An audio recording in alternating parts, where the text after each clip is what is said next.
हर हर महादेव। शिव का क्रोध। महर्षि भृगु ब्रह्मा जी के मानस पुत्र थे। उनकी पत्नी का नाम ख्याति था, जो दक्ष की पुत्री थी। महर्षि भृगु सप्तर्षि मंडल के एक ऋषि हैं।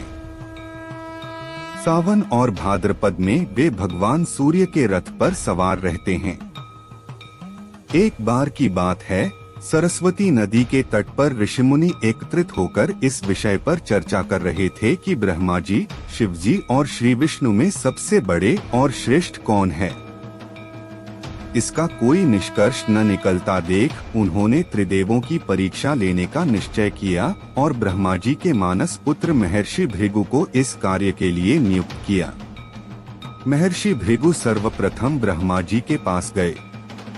उन्होंने न तो प्रणाम किया और न ही उनकी स्तुति की। यह देख ब्रह्मा जी क्रोधित हो गए। क्रोध की अधिकता से उनका मुख लाल हो गया। आंखों में अंगारे दहकने लगे। लेकिन फिर यह सोचकर कि ये उनके पुत्र हैं, उन्होंने हृदय में उठे क्रोध के आवेग को विवेक बुद्धि में दबा लिया। वहां से महर्षि भृगु कैलाश गए।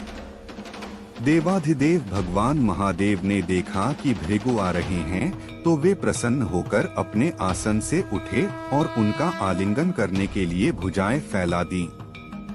किंतु उनकी परीक्षा लेने के लिए भृगु मुनि उनका आलिंगन अस्वीकार करते हुए बोले, महादेव, आप सदा वेदों और धर्म की मर्यादा का उल्लंघन करते हैं।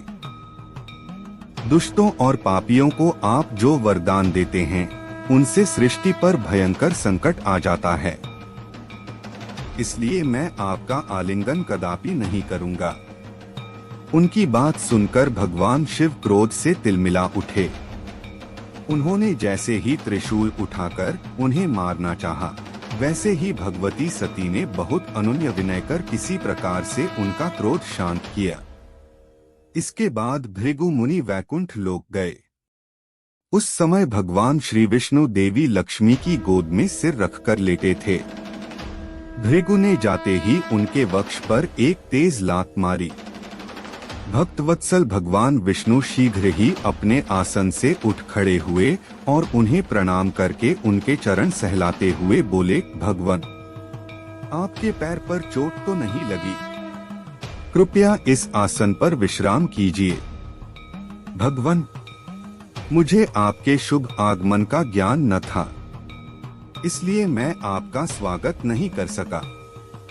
आपके चरणों का स्पर्श तीर्थों को पवित्र करने वाला है। आपके चरणों के स्पर्श से आज मैं धन्य हो गया। भगवान विष्णु का यह प्रेम व्यवहार देखकर महर्षि भृगु की आंखों से आंसू बहने लगे। उसके बाद वे ऋषि मुनियों के पास लौट आए और ब्रह्मा जी, शिव जी और श्री विष्णु के यहाँ के सभी अनुभव विस्तार से कह बताया। उनके अनुभव सुनकर सभी ऋषि मुनि बड़े हैरान हुए और उनके सभी संदेह दूर हो गए। तभी से वे भगवान विष्णु को सर्वश्रेष्ठ मानकर उनकी पूजा अर्चना करने लगे।